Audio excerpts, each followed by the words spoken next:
Mr. Chairman, I'll start off with itong excuse letter ni Mr. Saldico at kanina pa ho nababanggit yung kanyang pangalan. Dito po sa kanyang excuse letter, meron ho siyang pinadalang medical records na sinasabi niya na hindi siya makakadalo ho dito dahil meron siyang karamdaman.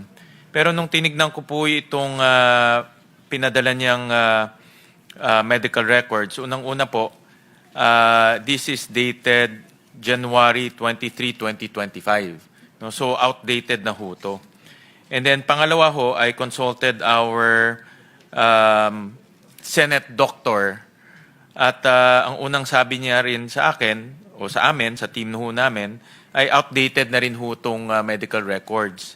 At pangalawa, based sa kanyang pa-analysis, wala ho ditong nakasulat na karamdaman na hindi ho wala ho nakasulat na karamdaman na nagsasabing hindi siya ho pwedeng dumalo ho dito.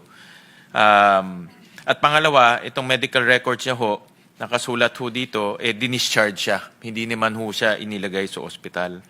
At nagpadala rin ho si Mr. Saldico ho ng appointments.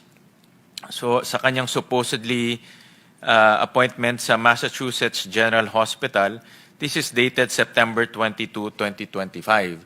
So ano na ho ngayon, November 14. No? So almost 2 months na po ang nakaraan. So in other words, Mr. Chairman, hindi ho katanggap-tanggap itong excuse letter ni Mr. Saldico at hindi ho ito para sa akin, hindi ho ito katanggap-tanggap na gamitin na hindi ho siya pwedeng dumalo dito sa ating pagdinig. So I would like to make a conditional motion, Mr. Chairman. Conditional dahil depende ho kung magkakaroon pa tayo ng hearing, depende sa usapan ho ng ating mga senador, na kung magkakaroon ho tayong isa pang hearing, mag-issue ng supina para po puwersahin ho siya pumunta ho dito.